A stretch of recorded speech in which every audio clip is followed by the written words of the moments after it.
What's up, math scholars? We're doing 6-2 today. It's Friday. Everyone's looking really motivated, so that's good news. We're going to do some stuff with probabilities. We're going to even graph some probabilities. You definitely need a calculator. Who's excited about Friday? It's Friday, Friday, Friday, Friday. Okay. Alright, so we're going to talk about probabilities of rolling dice. You've rolled dice before, right? Okay, so if I take one die and I roll it, I would have a 1/6 probability of rolling every single number on that die, right? If I would graph these probabilities, so the probability of rolling a 1 would be up at 1/6, right? The probability of rolling a 2 would be up at 1/6, right? And all 6 bar graphs, as they use bar graphs to graph probabilities, all 6 would be even, right? This would be called a symmetric probability distribution. It has symmetry. Okay, we're going to see some today that are not quite exactly symmetric. Right? If I would roll 2 dice, do you know how many total outcomes there would be? Because it would no longer be 6. 36. This chart actually shows you all 36. You can find this chart in your book. You could find this chart on the internet if you need it for whatever reason. Okay. It says, let x be a random variable that represents the sum when 2 6-sided dice are rolled. Make a table and a histogram showing the probability distribution. So we're going to go ahead and make a chart, and then I don't know if we're going to graph it or not, but we'll definitely talk about whether we think it's symmetric or not, the graph. Okay, so if I roll 2 dice, I could never get a sum of 1, right? That couldn't happen. But I could get a sum of 2. How many ways could I roll the dice and get a sum of 2? You can kind of look at it. Just this one right here, right? So I'll kind of circle it for you. That's 1 out of 36. Yeah, I would. Now I would go ahead and type it in and get a percentage, because it's just going to be easier to graph if we know what the percentage is. So 1 divided by 36 is a 0.027 percentage. And I'm rounding everything to the nearest percentage today, so it's a 3% chance. Alright, how many ways could I roll my dice and get a 3? Use a different color. I could get a 2 and a 1, or a 1 and a 2. So that's 2 outcomes out of the 36 outcomes. You could type it in to get your probability, but it's a 0.055. So it's a 6% probability.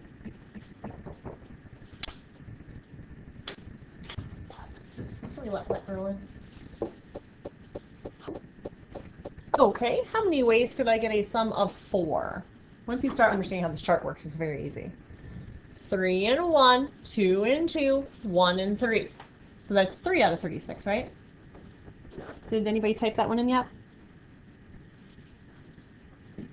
It's 8%, 0.08. Our probability is still on the upswing. Sum of 5, how many? 4. This one, this one, this one, and this one. You would type in 4 divided by 36, 11%. Am I going too fast? Are we understanding? How's it going? Good? Okay. A sum of 6 would be 5 and 1, 4 and 2, 3 and 3, 2 and 4, 1 and 5. So you guys said that was 5? And what percentage is 5 out of 36? 14%.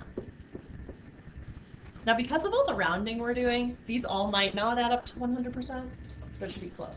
Makes sense? Because we're rounding. Okay, 7.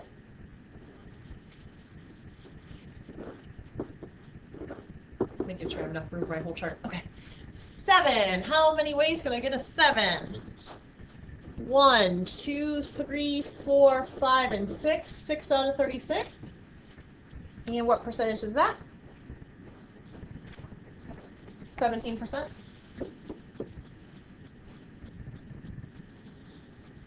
Now we're on the downswing. How many ways of getting an 8?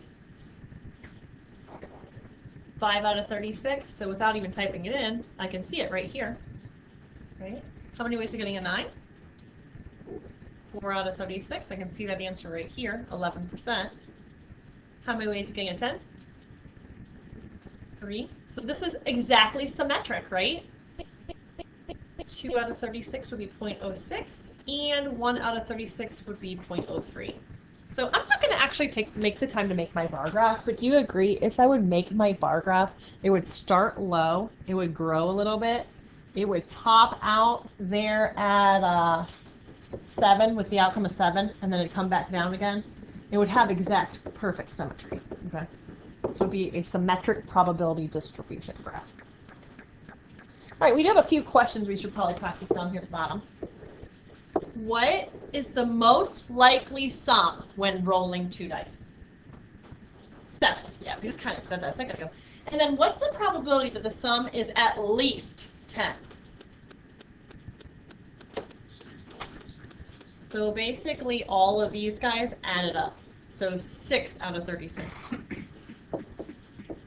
And if you type that in, it's 16.7%. So 17%. 0.17. Okay. Easy enough. All right, we're going to move on to a different type of experiment, a binomial experiment. Rolling dice is not a binomial experiment. When you roll a dice, you have 6 different outcomes for each dice. A binomial experiment, or a binomial, however you want to say that, basically only has 2 possible outcomes. Yeah, I'll go back. I'll hit pause, give you some more time to write. I have to go like this to pause it. All right, so this kind of talks about binomial experiments. Basically, binomial experiments have 2 outcomes. They can't have 6 outcomes. It's just 2 outcomes. Either it's a yes or it's a no. It's a heads, it's a tails. You know what I mean? Only 2 outcomes. There's going to be n independent trials today. Each trial will only have 2 outcomes today. The probability of success will be denoted P, but you will also need to know the probability of failure. You would think they would denote that F, but they denote that 1 minus P. I'll just call it failure today. And then this is probably what you should write down. This is the formula of the day, and I have it up on my formula board, and it would be provided, and you would not need to memorize it. The big things to be aware of is N is going to be the total experiments. P is going to be your probability of success. And 1 minus P is going to be your probability of failure. And it looks like this huge, huge, huge complicated formula. It's not all that bad once we work with it a few times. It does take a little while to type it on the calculator, though, because it's kind of long. We're going to do the probability of tossing a coin. So coins have 2 outcomes, heads and tails. That's what makes them binomial experiments. We're going to toss it 20 times. That's going to be your n value. It's a total number of experiments. There's 2 other things we need to figure out, and that's the p-value, which is the probability of a success, and then the 1 minus p-value, which I'm just going to call it the probability of failure. So when tossing a coin and trying to get a heads, what's your probability of success? 0.5. Good. What's your probability of failing and not getting a heads? 0.5. So it's kind of cool that your probability of success and failure are the same on this experiment. These are 3 different math questions up here. So we'll do them with 3 separate formulas. To find the probability of tossing a coin 20 times and only getting 1 head, here's how you would do it. You would do 20, choose 1. First of all, do you think it's going to be a very large probability? No. Think in real life. You're going to toss your coin 20 times. The odds of you getting only 1 head is slim. Yeah? Well, is that saying only 1 or Only 1. Exactly 1. Oh. Exactly 1 in the 20 times. So you're going to do 20, choose 1. Then you're going to multiply that by 0.5 to the 1 power, because you're going to succeed once, but you're going to fail 19 times. That's how I think about this. 20, choose 1. I want to get 1 head. I will succeed once. I will fail all the other times, and that would be 19. Does that make sense how you said that? That's how the formula works. Yes? Is K like the number on the left? So K is the number on the left. Yeah, that would be your number of successes, what you're trying to figure out. Yep. So when you type this in, your answer is so small. It's actually in scientific notation. It's 1.9 times 10 to the negative fifth. And I want to write that out as a number, so it's 0.0000019. That's a very small probability. It's basically not going to happen. Okay. Let's try to find the probability of getting 12 heads if we flip our coin 20 times. So Lexi was right. These are the K values. So we are going to do the coin toss 20 times, but we want to get 12 heads, so 20 choose 12. That would mean that we would succeed 12 times, but fail all the other times. So how many times would we fail? 8. Perfect. What is the probability of that happening? I got 0.12.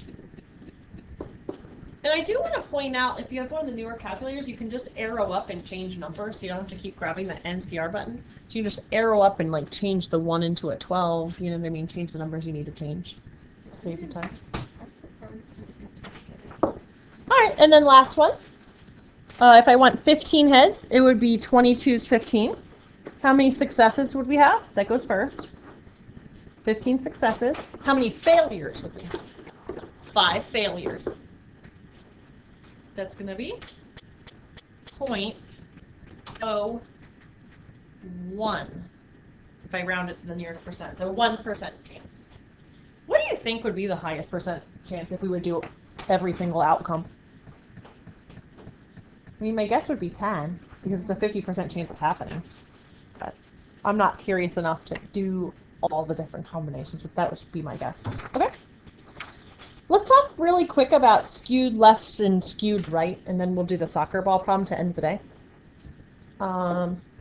So when you make your bar graphs, they can either be symmetric, which means all the bars are symmetry on left and the right side. That's what we saw earlier in the day. Or they can be skewed left or skewed right. And what is weird about this is it's opposite of what you'd expect. If you see all your bar graphs over on the left-hand side of the graph, it's actually called skewed right. Isn't that strange? Yeah, I hate it too. It's really confusing. So if you're going to write this down, I would definitely write it down just so you can remember that. If you see all the bar graphs on the right-hand side, it's called skewed left. I know, it's very, very, very strange. I had to re-look it up on the internet just to be sure that I was remembering right. And I was remembering right, so. Alright, we are ending the day with the soccer problem. So, I need a lot of workspace on this one, so I'm going to move this question way down. Alright, according to a survey, 41% of U.S. households have a soccer ball. You are going to ask 6 random households whether they have a soccer ball or not. So, our end value would be 6. That's how many houses we're going to. The probability of success would be the 41%. But what's the probability of failure? 0.59. So we have a higher percent chance they're going to tell us no. We have a higher percent chance of failing than we have of success. Make sense? How many of you guys have a soccer ball at your house? Yeah, it looks like about 41%. It's less than half. Less than half, I think. All right, moving on. Let's find the probability when we go that none will have a soccer ball, that 1 will have a soccer ball, that 2, 3, 4, this should be an N, 5, and 6. We're going to do all 6 so that we can see if it's skewed at all and we can answer some questions, okay? This will be a lot of typing, so I'm not going to make you type them all in. I'll just have you set them up for me and I will type them in, okay? And I'll just tell you because I've already typed them in. I want you to maybe type in 1 for practice. So let's set up the first one. If I want to have 0 successes, I'm going to do 6 experiments, and I'm going to choose 0 to be successful on. I will have 0 successes, but how many failures will I have? 6 failures. So practice typing that one in, just so you can practice at least 1, and then I'll type in the rest for you. Let's see what the odds are that none of the houses I survey have a soccer ball. What? No, 4%.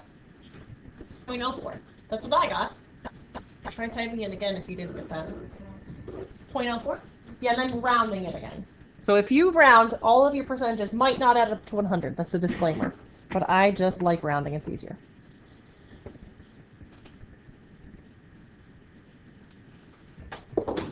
All right, let's go ahead and set up our second one. If I'm going to succeed at one household, it would be 6, choose 1. What would go in this part?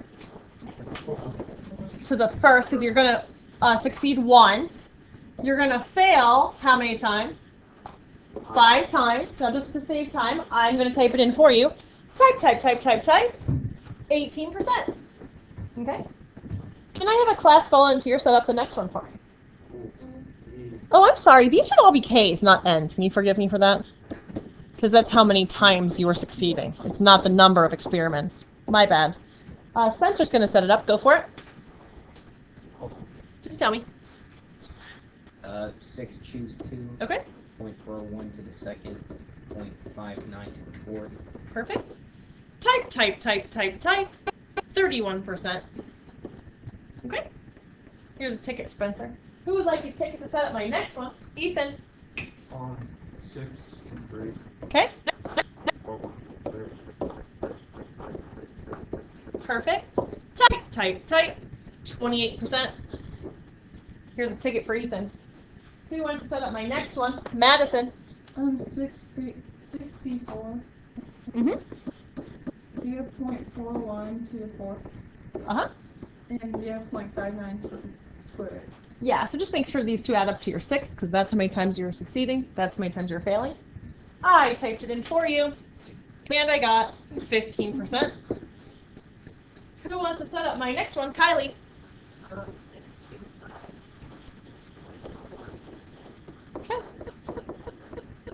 Perfect, and that gave me, when I typed it in, 4%, 0.04. And my last ticket, who wants to do it? Set it up for me, Carly. 6, choose 6. 0.41 to the 6. 0.59 to the 0, yeah. And so that's 0.005. It's like 0.5%. I guess I could round it up to 1, but it truly is 0.5%. So it's very, very small odds that none of the houses would have balls or that all 6 houses would have balls. Don't pack up yet. We have 2 very, very, very important questions down here. In fact, the question part B is why we did the soccer ball problem in the first place. What is the most likely outcome of the survey? That how many houses would have balls? 3. That 3. That 3 of... 2. Oh, my bad. Yeah, it's 31%. So, sorry. The most likely outcome is that 2 houses would have soccer balls at them. This is the most important question, so I need you to concentrate and put your phones down. There is a quiz question like this next Tuesday.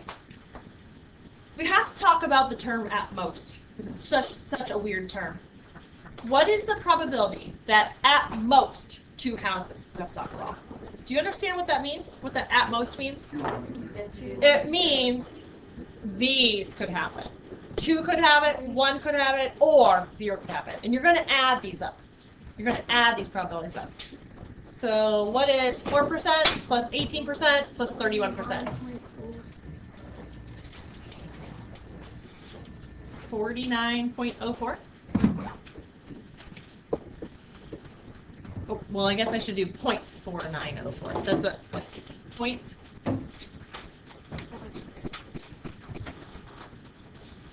No, I think it's 0.53. Yeah, 0.53. Sorry about that. 0.53. So I'll leave this up in case you're still writing stuff down, and then your homework's a worksheet, and we're going to pre-roll